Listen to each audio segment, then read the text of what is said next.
Feature Friday. The freshest. Alright, so we're checking out. I know. We're checking out AESPA's Lucid Dreams from Lucid Dream. From their first mini album. And I got the lyrics planned out and all ready to go. So apparently it's R&B, yeah. So let's have a look. I mean, I don't know what to expect. So give it a little watch. Let's have a little listen. Little review. Okay, Winter and Ning Ning are opening. Apparently Ning Ning is the girl I find really attractive.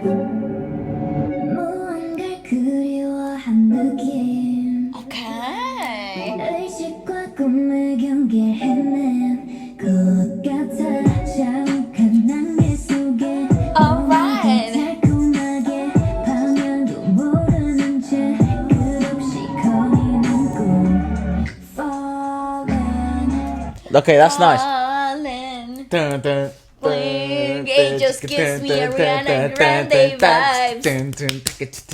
That's what I imagine you would go to. But that beginning, right? Because it's probably more. Well, I mean, it's very commercial R&B, but it's probably more pop R&B than anything else. Because commercial R&B seems to do. Gives me Doja Cat, Ariana Grande vibes. Yeah, I think they'll. I don't think there'll be a crazy thing to say in terms of a collaboration either. Perhaps in the future it might happen. For some reason it does seem to take time for those collaborations to well, you first want to solidify your idea as a group, right? They're really young still, and they're still a rookie group, yeah, right? They still qualify as, literally it's January, right, when they debuted and stuff. So they still haven't come to that first full year of being debuting. How high has the standard become for a rookie group? My Impossible, God, so high. I think I realized how high these standards were when ATEEZ debuted. ATEEZ? Yeah. I noticed that when Omega X debuted. Ah, right. I was like, how the fuck is this their first? That's true. I mean, like it sounded like their fifth album, like their third comeback. Yeah, it feels like I agree. I think the standards are so, and the demands. Yeah, and like what people expect, like the common listener, the consumer, the buyer actually expects is so high too. Yep. It's actually nuts. I love the idea of having really high vocals, like a big focus on the vocals with AESPA, because I saw it in their previous releases. Yep. It's like they're a highly vocal group, right? They're good. They're a good bunch of singers, yeah. Absolutely, and I was craving to hear more of that side of AESPA.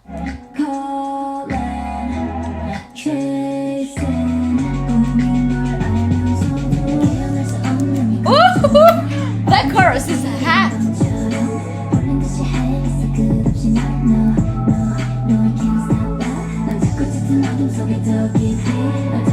I like this bit.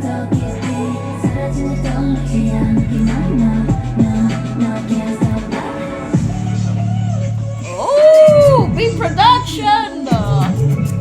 Damn. Giselle?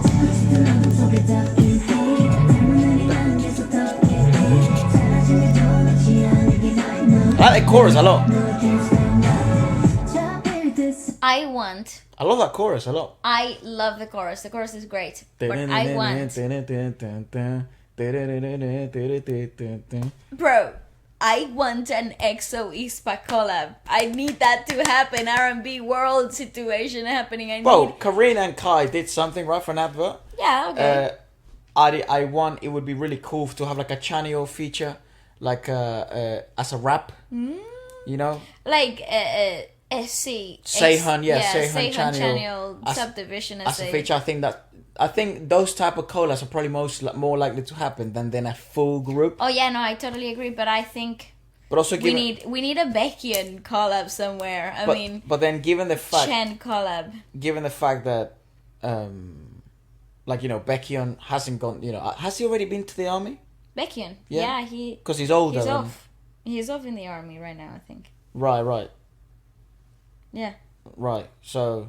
Okay, so that I was about to say, because he hasn't gone yet, maybe that could happen, but he's fucking gone. Yeah. He went in February, March? Yeah, he after left Bambi? he left a little while back. Right. Then Xiumin came back and Yo came back, but Becky on left. And then so did who?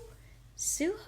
Bloody hell, I don't know, but... Yeah, I think Suho also left. Yeah, I think... Yeah, we would have to Serve wait for the that to country. happen. But I think that would actually benefit aespa because they kind of can build, you know, stronger fandom, stronger concept of themselves, and then if it does come down to it and maybe like a stage collab, because that's probably most likely thing to happen. I actually believe that this is... They're still like proving themselves to the world in their concepts and their congruency and like a sound and aesthetic. Consistent quality. Yeah, consistently dropping things, maintaining themselves, you know, hot in the market. They're doing a great job at that. So I think that's where the focus is. I don't think collaborations are bound to happen anytime soon. Probably not in the next year and a half. No, I don't think so. I think we'll see a collaboration maybe in like 2 years' time.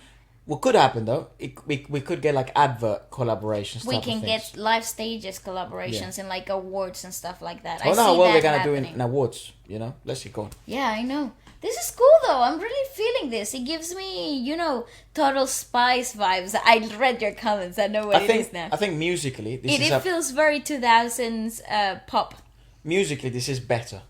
I like it. I find it's way more aligned. But again, that's not the purpose I feel in the Korean industry of the commercial track.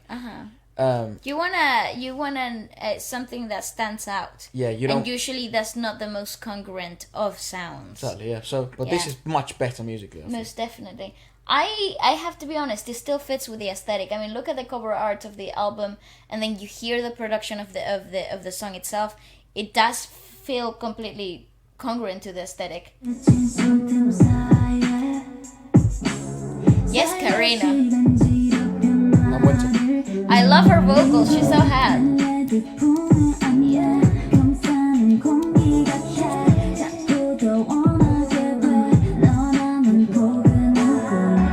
I love it. I love it. Chorus. I mean, it's just like TLC. It's back. You know, I don't know why. It feels like an R&B group. Really like it. It's enjoyable. And like the low rise denim jeans that are like super baggy in the bottom, and like, you know, tiny crop tops that say Pepsi and and bandanas and big hoops. That's what I see. Yeah. It's so cool. I love it. It's my childhood.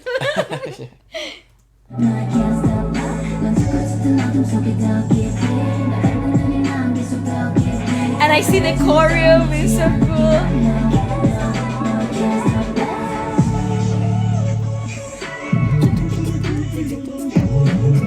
I'm gonna drum to this shit so hard.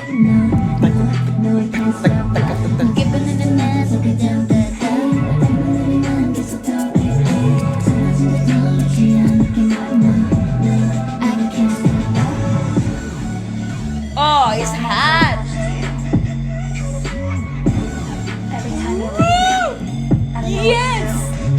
Yes! I just can't stop loving you. I don't know what else to say. It's Britney. You drive me crazy.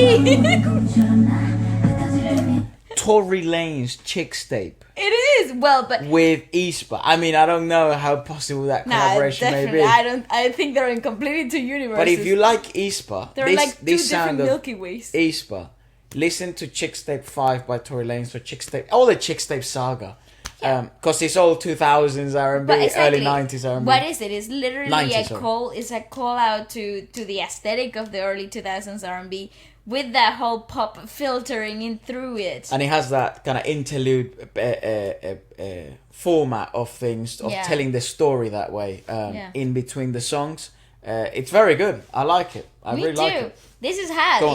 It literally brings me back to my childhood years. I certainly enjoy it more than the most commercial track that they've released. I think this is, it's kind of similar to, you know, my favorite songs out of a lot of groups are the B-side tracks and the songs that maybe are not even the most popular out of them for some reason, because I feel that they can really take their time with a concentrate concept and lean towards their strength, because at the end of the day it's also part of the body of work that they do. But in the most pop commercial track, you also do have to lean towards some edges which are not your strengths, because they may adhere better to what the market has set the demand for. Well, I think it's also in the K-pop industry overall is so competitive and is so constantly Evolving. And there's so much all the time from different groups, different labels, different concepts. What I find the commercial tracks have to do is stand out from the crowd, stand out from the sea of great content, because every comeback this year has been so far that we've checked out has been great. Yeah, for really good reasons in their own right. So it's when you see a group come out with something that is a little bit different, is a bit edgier. What I see is that they're trying to stand out from everything else that's happening in the industry, and that takes a lot of courage. It takes a lot of bravery, not only from the label but from the performance as well. They have to put faith in the the risk taker tracks. There's certainly been probably all the comebacks we've checked out the channel have been high level. There've been some weaker ones, because musically it's always the issue. It's not whether the comeback's actually good or bad and the music video's bad. I don't think we've seen one bad video like not at all out of the Korean industry this year. But in terms of musical aspect of it, and that's out of their control, especially on the most popular track, the what would you call it, the title track. But I think AESPA certainly have done a good job of standing out from the beginning. Like, what the fuck? You can't pick another group that looks like AESPA, or has sounds the same like that, or concept of AESPA. Yeah. I guess sound, you could argue, there are technology has been used before and stuff like that. But I think it's their concept. How they align the sound to the concept is actually really unique to them. Sure, I just feel the reason of that is because visually they're so distinct. And I think then that puts them in a bubble of their own. But production value and production wise, it's not completely, what would you call it, disruptive in the industry. But visually wise and their concept wise, what the fuck? Where else can you find it? Yeah, I Go totally agree.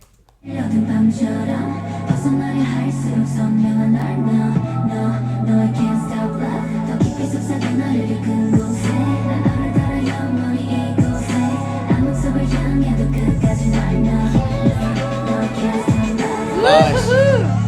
I wonder who was on the ad-libs.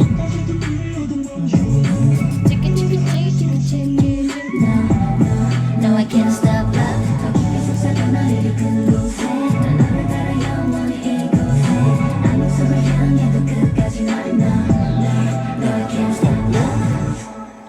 it's brilliant.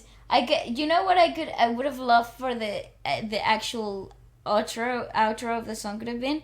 You could have left that ride. Boom, boom. They could have let that ride and just faded out. I could have done with another 6 bars of nothingness. Maybe live. I wonder who their live band would be. I think maybe live they could drag these on. I like this. But that's one of my favorite AESPA tracks. Yeah, definitely. For sure. Yeah. I think for sure this is going to my Korean R&B playlist that I play all the time. This is it. This is a great track, and I love the low key feel of it. It's nothing crazy busy, but the beat production of it is actually so dynamic, and it's a visual aesthetic even though you're listening to it. Yeah, listen to it's awesome. To Lucid Dream, then put Magic Carpet by NCT. Oh yes. Then put oh, that song is a banger. Yeah, D.O. It's Love with not Love with One Stain. What's the feature? What's the song he's got with One Stain? Ooh, stuff. My Love, I think something like that. Something like that. That song in his album. Then there's also put Becky Young. Any of his solo work. Well, basically any R&B from SM.